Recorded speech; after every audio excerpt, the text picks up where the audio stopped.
हे welcome back. मैं Vivek Bindra, motivational speaker, leadership consultant और business coach. आज हर एक भारतीय को एक पावरफुल केस स्टडी देना चाहता हूं। McDonald's which has become global fast food chains में number 1 fast food chain in the world. Forbes की लिस्ट के हिसाब से दुनिया का सबसे बड़ा क्विक सर्विस रेस्टोरेंट कैसे बना ये 1940 में शुरू हुआ और पूरी दुनिया के अंदर देखते ही देखते फैल गया, सफल भी हो गया। कुछ अद्भुत फैक्ट समझिए।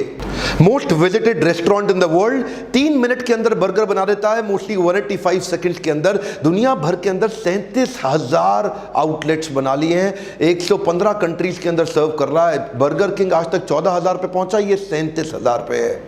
68 मिलियन कस्टमर को रोज बर्गर खिला रहा है। 100 बिलियन बर्गर दुनिया में बेच दिए। पिछले साल $24 बिलियन का रेवेन्यू था।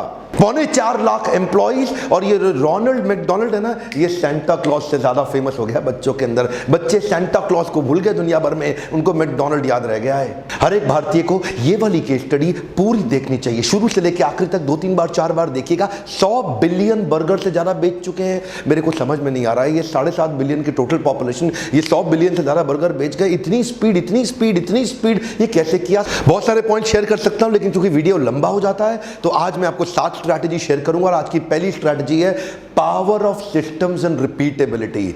एक बात को समझिए, कंपनी के मालिक रे क्रॉक ने अपने शुरुआती दिनों में ही 1940 में ये पहचान लिया था कि मुझको स्पीड चाहिए, लेकिन स्पीड तब तक नहीं आएगी जब तक रिपीटेबिलिटी नहीं आती। ये रिपीटेबिलिटी क्या है? देखिए, किसी भी बिजनेस को बड़ा करने का पहला रूल क्या है? स्केलेबिलिटी रिपीटेबिलिटी के बिना नहीं आती। इसमें बड़ी ताकत है, इसमें बड़ी पावर है। एक बड़ा इंटेलिजेंट शेफ की जरूरत नहीं है, एक बड़ा जूनियर एम्प्लॉय भी उसी बर्गर के प्रोसेस को रिपीटेबल तरीके से सेम कंसिस्टेंट टेस्ट से आपको बना के खिला सकता है।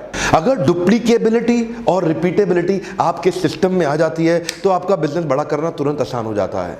Model and method, format and system of business. ये जो मॉडल और मेथड और फॉर्मेट और सिस्टम है, ये क्या है? ये बनते ही ना अभी आप आराम से बैठ सकते हैं, आप देख सकते हैं, और आपका मॉडल मेथड बिजनेस का अपने आप बिजनेस को बढ़ाएगा। अब एक जूनियर एम्प्लॉय आएगा, सैलरी तो ज़्यादा लेगा नहीं, और फिर भी उसके बाद भी उसको बहुत स्पीड से वैसा ही क्वालिटी कंसिस्टेंसी के साथ बना के बेच देगा।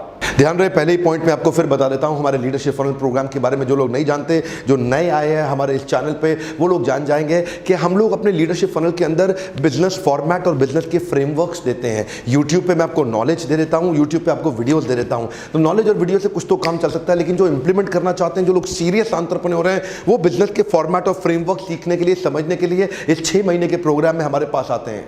रे क्रॉक शुरू में ही पहचान गए थे कि प्रोडक्ट जो है ना, वो मेरा प्रोडक्ट नहीं है, इधर मेरा बिजनेस का फॉर्मेट मेरा प्रोडक्ट है। देखो, वैसे तो देखो, बर्गर तो ठीक ठाक बना ही लेते हैं मैकडॉनल्ड वाले, लेकिन बर्गर अच्छा और भी कई लोग बना लेते हैं। वो जानते हो ना आप, चमन लाल, श्याम लाल, घनश्याम लाल, राम लाल, छज्जू लाल, छगन लाल, ये सब बर्गर बनाने वाले यहाँ पे घूम रहे, रेडी लगा करके, ठेला लगा करके, चटनी लगा के, बीच में टमाटर पनीर प्याज डाल के, और चटकारा लगा के लोग खाते हैं, मजा आ जाता है। लेकिन बिकता कहाँ है? उसी गली मोहल्ले में बिकता है, उसी गली के, वहीं के ही लोग आकर के उसका बर्गर खाते, दुनिया भर में नहीं फैल पाया। इसने क्या कहा, यार प्रोडक्ट तो कोई भी बना लेगा, बर्गर में वो बात नहीं रह गई अब कि बर्गर के कारण दुनिया में आप जाओगे बिजनेस फॉर्मेट के कारण। ये बोले मैं सारा ध्यान लगाऊंगा बिजनेस फॉर्मेट पे, बिजनेस फॉर्मेट मेरा प्रोडक्ट है, प्रोडक्ट मेरा प्रोडक्ट नहीं है। ये रिपीटेबिलिटी पे फोकस किए तो क्या बोले, franchisee owner is my first, last and most important customer. ध्यान दीजिए, कम ऑन, ये चेयरमैन ने बोला, कंपनी के क्या बोला, फ्रेंचाइजी का जो ओनर, जो मेरा मैकडॉनल्ड का स्टोर चला रहा है, वही मेरा कस्टमर है, वही मेरा पहला कस्टमर, वही मेरा आखिरी कस्टमर, वही मेरा महत्वपूर्ण कस्टमर। क्या बोले कि अगर मेरा फ्रेंचाइजी का ओनर को मैं सफल बना दिया, बर्गर बनाना सिखा दिया कि उसकी मेहनत लगे कम, उसकी प्रॉफिटेबिलिटी ज़्यादा, वो ज़्यादा बर्गर बना के बहुत स्पीड से बढ़िया बेच जाए कंसिस्टेंसी के साथ, तो मेरे को फैलाना आसान हो जाएगा और मुझे उन पे मेहनत नहीं लगानी पड़ेगी। ऐसा मेथड, ऐसा फॉर्मेट बना दूं। ध्यान दीजिए, इनको पता था बर्गर तो सारे ही बना लेते हैं, बर्गर में तो मैं कुछ नया ला ही नहीं सकता, बर्गर तो हर कोई बना लेगा। मेरे बिजनेस के फॉर्मेट से मेरा बिजनेस बड़ा हुआ। इसका फायदा क्या हुआ? नंबर ऑफ रेस्टोरेंट ग्लोबली इनके बढ़ गए, ग्लोबल प्रॉफिटेबिलिटी और ग्रोथ ऑफ सेल्स दोनों बढ़ गई, ऑपरेशनल एक्सीलेंस क्रिएट हो गया, प्रोडक्ट का स्टैंडर्डाइजेशन हो गया और लोअर ऑपरेटिंग कॉस्ट रह गई। दूसरा मेरा पॉइंट है स्ट्रैटेजिक वैल्यूज, QSCNV। ये इनका फॉर्मूला है, QSCNV। क्या मतलब होता है QSCNV का? मतलब पहला है क्वालिटी। क्वालिटी मतलब बर्गर का टेस्ट एकदम बहुत बढ़िया क्वालिटी बर्गर बनाना है, इनको क्वालिटी के अंदर कोई कॉम्प्रोमाइज करना नहीं है। और दूसरा पॉइंट है S का मतलब सर्विस, इनको बहुत स्पीड के साथ सर्व करना है बर्गर। आप ऑर्डर दो बर्गर लो, ऑर्डर दो बर्गर लो, ऑर्डर दो बर्गर लो। ये इतना तेज बर्गर सर्व करते हैं, इसी के लिए जाने जाते हैं पूरी दुनिया के अंदर। और तीसरा है क्लीनलीनेस। क्लीनलीनेस, इनके किसी भी आउटलेट में, दुनिया के किसी भी देश में चले जाओ, क्लीनलीनेस आप एक्सपेक्ट कर सकते हो। आप पहले ही मान सकते हो कि आपको रेस्टोरेंट हमेशा ही क्लीन मिलेगा, सफाई की दिक्कत नहीं रहेगी। और चौथा है वैल्यू फॉर मनी, वैल्यू यानी कि इनका जो प्रोडक्ट है वो अफोर्डेबल है, महंगा कभी नहीं पड़ता, वैल्यू फॉर मनी पे काम करते हैं। जब भी इकोनॉमिक डाउनटर्न आया, इनकी अफोर्डेबिलिटी ने इनको बचा लिया। इनके मील इतने अफोर्डेबल हैं कि लोग जाकर के वहाँ पे अफोर्डेबल हैंग आउट के रूप में जाने जाते हैं, लोग वहाँ चले जाते हैं। मील अंडर 100 रुपये का टैग इनको मिला दुनिया भर में। आप समझ सकते हैं भारत के अंदर जब भी रेस्टोरेंट की क्लासिफिकेशन होती है तो मैकडोनल्ड को 100 रुपये के अंडर की कैटेगरी में रखा जाता है कि अगर आपके पास 100 रुपये से कम है तो मैकडोनल्ड में आपको भोजन मिल सकता है। कंसिस्टेंटली अपनी एबिलिटी को बनाए रखा है कि लो इनकम ग्रुप और मिडिल क्लास फैमिली को लगातार ही अट्रैक्ट करते रहें। तीसरा मेरा पॉइंट है begin with the internal marketing plan. ये इंटरनल मार्केटिंग प्लान थोड़ा सा अलग चीज है। ये क्या, ये अपनी पीपल डेवलपमेंट की बात है।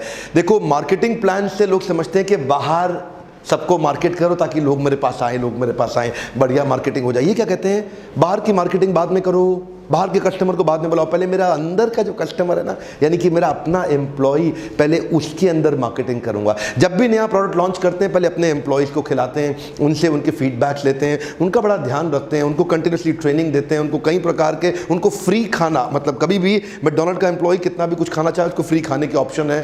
मैकडोनल्ड का वो फेमस कैंपेन लॉन्च हुआ था ना, आई एम लविंग इट, उनका I am loving it campaign दुनिया के जानने और पहचानने से पहले उनके सारे अपने एम्प्लॉयज़ ने उसको एक्सपीरियंस किया, सारे प्रोडक्ट को पहले उनको टेस्ट कराते हैं और ध्यान रखते हैं कि इनके एम्प्लॉयज़ के जो ग्रीवांसेस हैं उनको बहुत जल्दी एड्रेस किया जाए। ध्यान रहे मैकडोनल्ड की स्ट्रैटेजी क्या है। मैकडोनल्ड की स्ट्रैटेजी है, सैलरी तो वो ज़्यादा देते नहीं है, एक जूनियर एम्प्लॉय जो होता है वही बर्गर बना के खिला देता है, तो उसकी सैलरी अमूमन 20,000 रुपये महीने से कम होती है। 20,000 रुपये महीने से कम वाले को अगर आप खुश रखना चाहते हो तो उनको अच्छी सुविधाएं दो, उनको खुश रखो, उनको थोड़ा प्रेम दो, उनका थोड़ा उत्साह बढ़ाओ, उनको एनकरेज करो, मोटिवेट करो, वो भी लगे रहते हैं, अरे बढ़िया बढ़िया काम करते हैं बड़े उत्साह के साथ। ये एक इंपॉर्टेंट स्ट्रैटेजी। अगर आपके अपने एम्प्लॉयज़ खुश नहीं है तो बाहर वो आपके कस्टमर्स को कभी खुश नहीं रख सकेंगे। अब बढ़िया एक अच्छा एम्प्लॉय 10 अच्छे एम्प्लॉय को और लेके आता है। आपको मैन पावर हायर करने में डिफिकल्टी आती है, हमारे पास आना, हम आपको कुछ नए फ्रेमवर्क्स देंगे जिससे आप man power high quality performance team अपने आप डेवलप कर लेंगे। चौथा मेरा पॉइंट है मेन्यू इनोवेशन। मेन्यू इनोवेशन में इनके कई ऑब्जर्वेंट फ्रेंचाइजी है ना, ये बड़े ध्यान से देखते हैं कि कस्टमर कैसा बिहेव कर रहा है। ये देखते हैं कि कस्टमर के पूरे प्रोफाइल में बच्चा इन्फ्लुएंसर है और पेरेंट डिसीजन मेकर है। ये क्या देखते हैं, रेस्टोरेंट की चॉइस में बच्चा एक बड़े इन्फ्लुएंसर की तरह काम करता है। जिधर बच्चा बोलता है पापा मैकडोनल्ड में ही जाने का है, मेरे को तो मैकडोनल्ड में ही खाना खाना है, क्या किया इन्होंने, हैप्पी मील लॉन्च कर दिया। अब हैप्पी मील में they are ensuring a small toy with every combo meal of that happy meal. और वो छोटे से खिलौने के चक्कर में बच्चा आता है मम्मी पापा को खींच के, पापा मैकडोनल्ड जाएंगे, मैकडोनल्ड में बर्गर खाएंगे, और पापा भी कहते हैं ठीक है सस्ता है यार, चलते हैं, पूरा फैमिली आउटिंग हो जाएगा, अफोर्डेबल हैंग आउट हो गया। तो फादर देखो, इन्फ्लुएंसर को पकड़ा, डिसीजन मेकर भी आ गया। अब डिसीजन मेकर आया तो स्नैक मील में कन्वर्ट हो गया, मजे आ गए।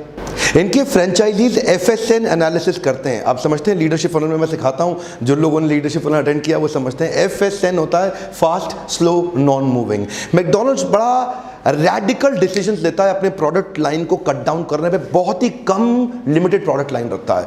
मैकडोनल्ड्स ने बहुत जगह पे अपनी शुरुआत में जो बड़ी लंबी चौड़ी प्रोडक्ट लाइन थी उसको 50% ज़्यादा कट डाउन कर दिया, बोला ये सारे माल बेचने ही नहीं। ये क्या कहते हैं, केवल वो बेचो जो बहुत तेज बिकता हो। One more time, come on, केवल वो बेचो जो बहुत तेज बिकता हो, बहुत लिमिटेड प्रोडक्ट लाइन, और उसी के अंदर अपनी एफिशिएंसी और इफेक्टिवनेस, एफिशिएंसी आ गई, स्पीड, इफेक्टिवनेस आ गया, टेस्ट यानी कि क्वालिटी, हाइजीन, वो बहुत दोनों पे फोकस करने के लिए इन्होंने अपने स्कोर बोर्ड बना लिए। और स्कोर बोर्ड्स के अंदर देखते हैं फास्ट कौन सा चल रहा है, स्लो प्रोडक्ट कौन सा, नॉन मूविंग कैसा। बहुत ज़्यादा प्रोडक्ट लाइन रखने का फायदा कभी नहीं होता है। उन प्रोडक्ट पे फोकस करिए जिसमें आपकी स्पीड बनी रहे, इन्वेंट्री ब्लॉकेज कम रहे। देखिए मैं ना as a trainer, motivational speaker, आप लोग जानते हैं मैं देश भर में, दुनिया भर में कंटिन्यूसली ट्रैवल करता हूँ। पिछले साल मैंने 540 के नज़दीक फ्लाइट्स ली थी, which was almost close to making Guinness book of world record for taking maximum flights in a year.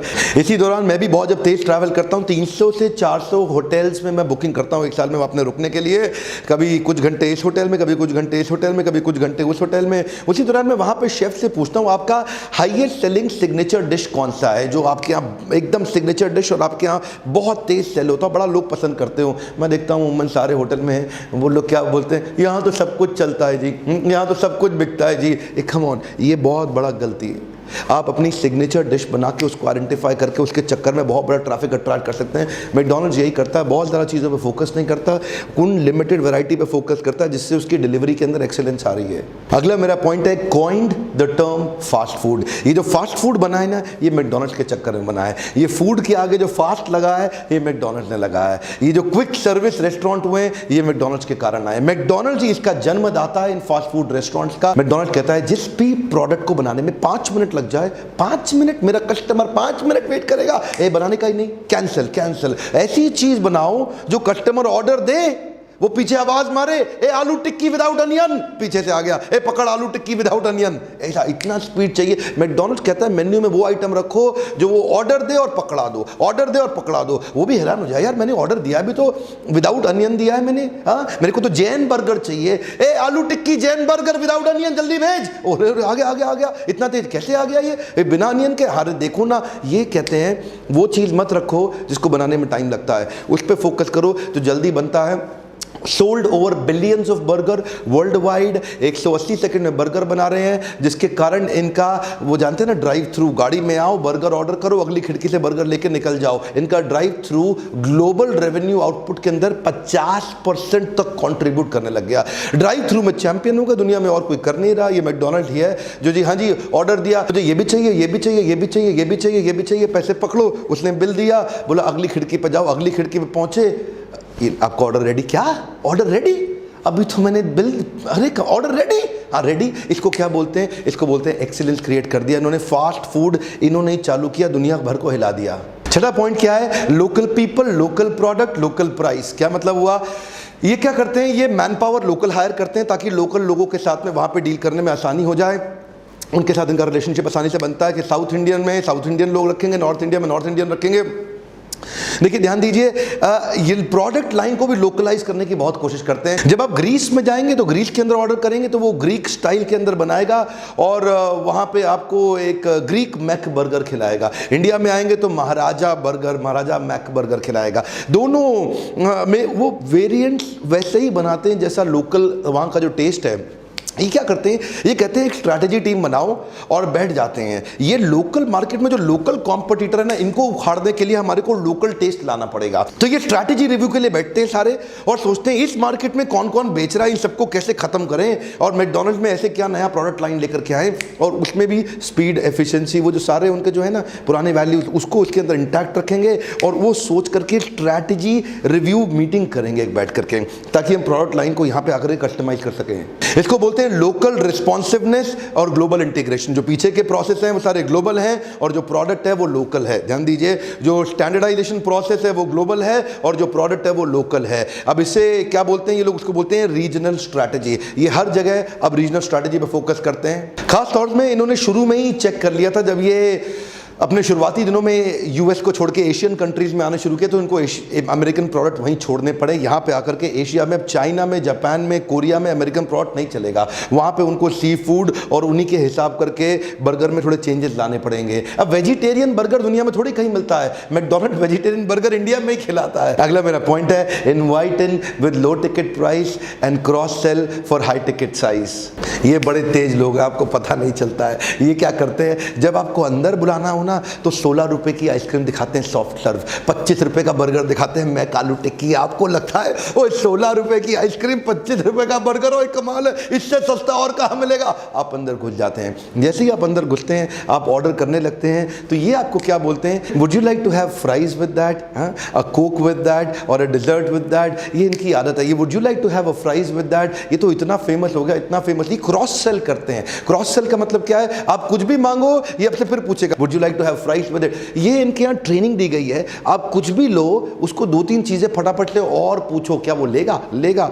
और चांसेस हैं कि 1/3 ऑडियंस ले लेती है, और क्योंकि 1/3 ऑडियंस ले लेती है तो उनका 1/3 रेवेन्यू बढ़ जाता है।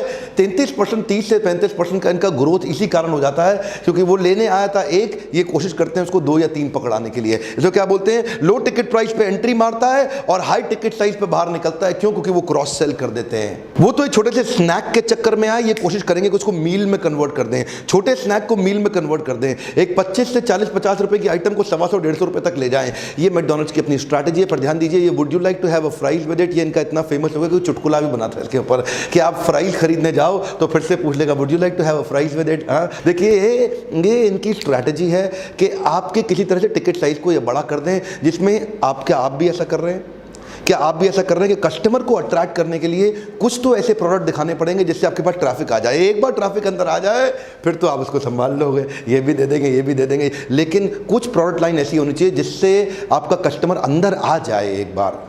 मेरा बहुत मन करता है मैकडॉनल्ड जैसे ग्लोबल ब्रांड्स की पावरफुल स्ट्रैटेजीज को इंडिया में हिंदी के अंदर साधारण भाषा में अपने देशवासियों तक मैं पहुंचाता रहूं। नॉलेज मैं यहां पहुंचाता रहूंगा, नॉलेज फ्री ऑफ कॉस्ट है, मैं इसका कोई चार्ज नहीं करता। मेरा यूट्यूब चैनल आपके लिए फ्री ऑफ कॉस्ट है, सबसे शेयर करो। आपके शेयर करने के कारण कई लोगों को फायदा होगा। ध्यान दीजिए, आपकी शेयर करने में ताकत बड़ी है, क्योंकि आप शेयर करोगे ना तो लोग कहेंगे यार इसने शेयर किया, वीडियो देख लेता हूं। आपके शेयर करने के कारण कई लोग देख लेंगे वीडियो, उनको बड़ा बेनिफिट हो जाएगा। यही मेरा लक्ष्य है, हम एक दूसरे के साथ मिलकर देश में बेस्ट नॉलेज पहुंचा सके। YouTube पे लोग किस लिए आते हैं? एंटरटेनमेंट के लिए आते हैं। YouTube को एजुकेशन के लिए इस्तेमाल नहीं किया जाता। हम उस एंटरटेनमेंट को, एजुकेशन थोड़ी मुश्किल लगती है, एडुटेनमेंट में कन्वर्ट कर देते हैं। हंसते मजाक करते हुए कुछ बढ़िया से एक्साइटिंग इंपॉर्टेंट लेसन आप तक पहुंचा देते हैं, ताकि मनोरंजन के पीछे मत भागिए, मनोरंजन पे भी फोकस करिए हमारे साथ। शेयर करिए, पहुंचाइए पूरे देश में, ताकि यहां भी लोगों के पास वो स्ट्रैटेजी ला सके, और जिनको इंप्लीमेंट करना है वो लीडरशिप फनल में आए। मैं उनको फ्रेमवर्क्स दूंगा, नॉलेज यहां मिल जाएगा। फ्रेमवर्क के लिए आपको लीडरशिप फनल में आना पड़ेगा। नीचे कमेंट बॉक्स में लिखिए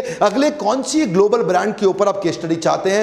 एप्पल के बारे में आपने बोला, मैं जल्दी ही दूंगा। अगले कौन से ग्लोबल ब्रांड के विषय में आप केस स्टडी चाहते हैं, लाइक करिए। अगर इस प्रकार के वीडियो आपको पसंद है, 3 4 5 लोगों से आसपास सब्सक्राइब करके बेल आइकन जरूर हिट करा दीजिए, क्योंकि आप तो सब्सक्राइब कर चुके हैं। नहीं तो ये वीडियो आपसे मिस ना हो जाए। बेल आइकन के बिना मेरे साथ जुड़े रहने के लिए, हर बार आके हमारे case study based powerful videos को देखने के लिए प्रेम पूर्वक हाथ जोड़ के बहुत बहुत धन्यवाद।